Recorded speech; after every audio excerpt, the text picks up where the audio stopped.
Bonjour, bienvenue pour cette nouvelle vidéo. Aujourd'hui je vais vous parler de mes dernières figurines en impression 3D, résine. Les dernières que j'ai mis en couleur, et puis je vais vous parler un petit peu du schéma de couleur utilisé, des teintes utilisées. Et puis voilà, on va faire le tour des 4 figurines dernièrement peintes. Alors la première que j'ai mise en couleur, c'est celle-ci, c'était donc le démon gargouille. Comme je vous l'avais dit, c'était un scan de la figurine existante du démon gargouille du jeu HeroQuest. Alors, j'ai souvent vu cette figurine représentée dans une couleur rouge, comme c'est un démon. Alors, en règle générale, les gens le font donc avec une peau rouge, quoi. Et puis, j'avais pas envie de faire comme tout le monde. Donc moi j'ai opté plutôt pour la solution gargouille. J'ai retenu gargouille dans le nom démon gargouille. Et j'ai donc peint ma figurine avec une teinte qui est plutôt couleur pierre, silex. Cette teinte c'est celle-ci, c'est Runic Grey. Et c'est ce qui donne ce formidable... moi je trouve qu'elle est très très réussie cette peinture, cette teinte, cet aspect de silex un petit peu, de pierre. Donc voilà, c'est pour ça qu'il a cette peau, vous voyez, qui est bleue. Donc partout où on voit la peau, moi j'ai appliqué cette teinte là. Voilà. Ensuite, ces ailes, ces grandes ailes, j'ai appliqué une couleur que je n'avais pas utilisée énormément avant, ou peut-être pas du tout, je n'ai pas souvenir. C'est le Malignant Green. Alors, vous voyez que c'est un vert qui tire un petit peu sur un vert... on va dire un petit peu sur un verre malade, quoi, voilà. Et voilà, ça donne cet aspect là. Je trouve que ça tranche pas mal avec la peau, et qu'en même temps c'est une association de couleurs qui marche. Ensuite son armure, son on peut appeler ça un collier, je sais pas, son armure, la partie voilà, toute qui est là, la noire, et je l'ai fait avec du Grim Black, voilà, du Grim Black. Ensuite j'ai fait ici là, c'est avec son fouet, avec du Hardened Leather, donc avec du cuir, voilà. Puis toutes les parties métalliques, ce sont en fait des mélanges que j'ai fait de couleurs citadelle. Alors il y a du Lead Belcher, la couleur métal, mélangé avec une teinte or. Alors peu importe, que ce soit du Rétributeur Armour ou du Auric, je sais plus quoi là, les noms à coucher dehors.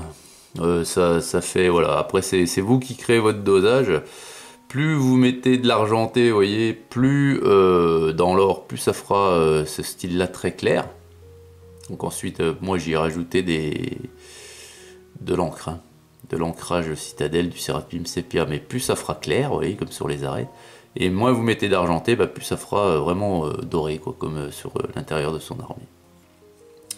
Après la langue, l'intérieur de sa bouche, la langue, je l'ai fait, je trouve que ça rend pas mal, finalement, il n'y a pas besoin de mélange, parce qu'avant, bon, je faisais mélange blanc-rouge pour obtenir une espèce de rose, mais celle-ci, c'est celle-ci que j'ai mis, moi, du Purple Alchemy, et ça va très bien.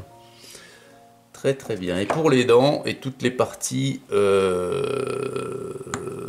os, là, il n'y a que les dents, du coup, c'est du Palidbone, voilà. Et puis après, pour les socles, je vous renvoie dans la playlist tuto. Là, vous verrez que donc le flocage, c'est du flocage de ma fabrication. C'est ni plus ni moins que de la microsure que je teinte. Alors pour savoir comment je fais, allez dans la partie tuto, la playlist tuto. Vous allez voir une vidéo qui s'appelle, enfin il y en a deux même, comment réaliser son flocage. Et je vous explique tout dans ces vidéos. Alors voilà pour la première, le démon gargouille. Alors je suis assez satisfait du résultat tout de même. Voilà. Ensuite j'ai fait 2 gobelins. Alors les voici, ces 2 gobelins. Alors là c'était très rapide. Donc c'est les mêmes, hein, comme je vous l'avais dit. Là encore, ce sont des scanners, hein, j'entends, de figurines existantes du jeu HeroQuest. Hein, donc c'est la même échelle, hein, c'est les mêmes, ils sont identiques en tout. Et bah là, la peinture, ça va très vite, très vite. Alors, je suis très content là encore. Pareil, c'est une couleur que je n'avais pas testée encore. Orc Skin pour la peau des orques. Je trouve ce vert magnifique. Magnifique, ça va super bien. Et ouais, ça fait un petit vert mignon. Je trouve que ça leur va bien au petit cul vert là comme ça. Alors ensuite les yeux. Alors les yeux rouges, ça par contre c'est une couleur citadelle. Mais on mettait un rouge. Je veux dire le point, c'est tellement petit quoi. Vous mettez un point de rouge quel qu'il soit. Bon moi j'utilise du Mephiston Red de chez Citadel, mais n'importe quel rouge fera l'affaire. Par contre, j'évite d'utiliser de la speed pen parce que ça coule. Hein. Vous savez, le principe de la speed pen, c'est que c'est très liquide. Donc, pour un petit point comme ça qu'il faut bien que ça reste à son emplacement et que ça déborde pas, faut pas utiliser de la speed pen pour faire ça. Ensuite, donc le premier là ici, tiens, hop, donc l'Orc Skin pour sa peau, pour son habit. Vous voyez, son habit là. Et ben c'est ni plus ni moins que du Gravelord Grey. C'est pas du noir, hein, c'est du Gravelord Grey. Excusez mon accent espagnol. Non, anglais bien sûr, hein, mais bon. Voilà. Donc ceinture et chausses. Hein. Enfin c'est chaussons, je sais pas. C'est couleur cuir. Hardened Leather, on l'utilise beaucoup celle-ci. La boucle du ceinturon, c'est du Leadbelcher. Hein. La garde de l'épée ainsi que la poignée, c'est du Leadbelcher également. Et puis la lame, c'est encore un mélange de doré et d'argent avec donc Seraphim Sepia. J'utilise beaucoup sur les métaux, hein. Comme ancrage, c'est la citadelle, Seraphim Sepia. Voilà. Et là, j'ai tout fait tomber. Et voilà. Voilà, quand on est maladroit, hein, qu'est-ce que vous voulez. Alors, j'ai fait tomber tous mes étages de... Enfin, tous mes étages. Un étage de peinture citadelle. Ah là là là là. Bon. Désolé, hein, je range, hein, parce que moi, je suis comme ça. Hein. Je range, hein, bon, voilà. Hop, voilà, bon, il en manque 2, 3, je sais pas où ils sont. Ah, si, il y en a un là. Oh là là, ils sont tous là. Ils sont venus, ils sont tous là. Voilà. Allez, on va pouvoir reprendre le fil de notre vidéo. Non, il en manque encore un. Bon, on le trouvera après. Hein. Alors, voilà. Pardon. Donc, pareil pour le socle, pardon. Hein. Sable fin de rivière. Hein. Voilà, que vous trouvez dans n'importe quelle petite rivière. Hein. Peinture, hein, bien entendu. Hein. Allez, tiens, je vais vous donner la recette des soclages que je fais, c'est vite fait. Hein. Alors, je colle mon sable avec de la colle à bois. J'attends bien que ça soit sec. Je fais une première base de terre de sienne naturelle. Pour ceci, enfin pour toute la série de figurines. Ensuite, une fois bien sec, un ancrage de brin. Alors là, pour le coup, j'utilise de la Dictwash. Alors ça, c'est la fabrication d'un pote hein, qui fait ça. Hein, voilà, la Dictwash. Et ensuite, je brosse avec du titane écru. Je brosse légèrement du titane écru une fois que tout est bien sec. Et j'y colle le flocage. Voilà, il n'y a pas plus que ça. Voilà. Ensuite, le deuxième gobelin, donc c'est le même. Donc les couleurs sont toutes les mêmes.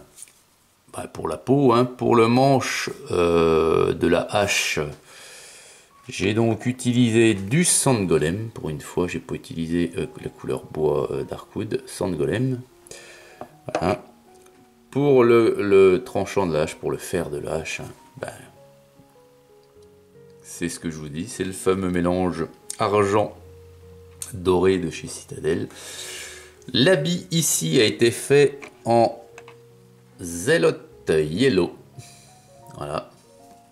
Donc ce sont des couleurs qui sont qui sont assez translucides finalement, et vous voyez que c'est pour ça qu'il y a beaucoup d'ombrage et que le pigment se fige beaucoup, parce qu'il tient pas quoi, enfin il tient pas, il tient là où il faut quoi, voilà. Les yeux toujours pareil, et là pour les cuirs j'avais choisi tout simplement de faire un cuir noir, hein. Donc là j'ai utilisé du Grim Black, voilà pour le second gobelin, tac, c'est plutôt joli, j'aime beaucoup la teinte verte, hein. Voilà. Et le dernier de la série, c'est donc le mage humain. Mage humain, nous avons toujours un scanner de la figurine existante, hein. Alors c'est toujours tiré du jeu HeroQuest, sauf qu'ici on est sur une figurine qui appartient à une extension, c'est Wizard of Morcar, l'extension. Et donc ce bon vieux mage, il est très chouette, j'aime beaucoup la figurine, la posture de la figurine. Alors, pour sa longue robe et son chapeau, j'ai utilisé du Hive Dweller Purple. Son long manteau, alors j'ai choisi de le faire en couleur bleue, comme ça on aurait pu le faire autre chose, hein, mais moi j'ai choisi de le faire en High Lord Blue. Voilà. Tous les petits boutons qu'il a sur son manteau, alors il y a du doré, et puis les attaches à gauche c'est du doré, et les attaches à droite, hein, c'est du Balor Brown, c'est une couleur citadelle. Voilà. La chaîne qu'il a autour du cou, c'est une couleur citadelle, c'est du Mithril Silver, hein, parce que je vous le rappelle, il n'y a pas de couleur métallique dans le coffret de Speed Paint. La petite clé qu'il a donc accrochée à la chaîne, bah, c'est du doré, hein. Alors c'est du Rétributeur Armour, là, pur, voilà. Tout comme le croissant de lune qu'il a au-dessus de son bâton, et tout comme son attache là, et l'attache du bas du bâton également. La petite demi-lune aussi sur le chapeau, pareil. Les chausses et le bandeau du chapeau, c'est toujours du Hardened Leather. Sa barbe, alors sa barbe là c'est intéressant comme couleur parce que normalement c'est du Holy White. Donc l'Holy White c'est du blanc. En fait eux ce qu'ils appellent le blanc, vu que la Speed Paint est censée faire couleur de base, ombrage et éclaircissement, qu'est-ce qu'ils ont fait? Parce que vous appliquez du blanc pour avoir de l'ombrage sur le blanc, les éclaircissements c'est pas facile. Donc eux c'est un peu du blanc cassé, c'est du gris quoi. Voilà, du gris très clair. Ce qui fait qu'on arrive à avoir quand même de la profondeur. Vous voyez que ça fait dans les creux, il y a le pigment gris qui reste. Donc si, moi je la trouve très bien pensée aussi cette teinte, hein. Voilà. Voilà, donc après il a son petit joyau là, sa bague. Donc je fais une émeraude moi. Pour ça, vous faites ça avec du vert. N'importe quel vert. Après j'ai une petite touche de vernis brillant dessus, bien sûr. Je sais pas si ça se voit, mais moi je la vois bien, comme ça à l'œil nu.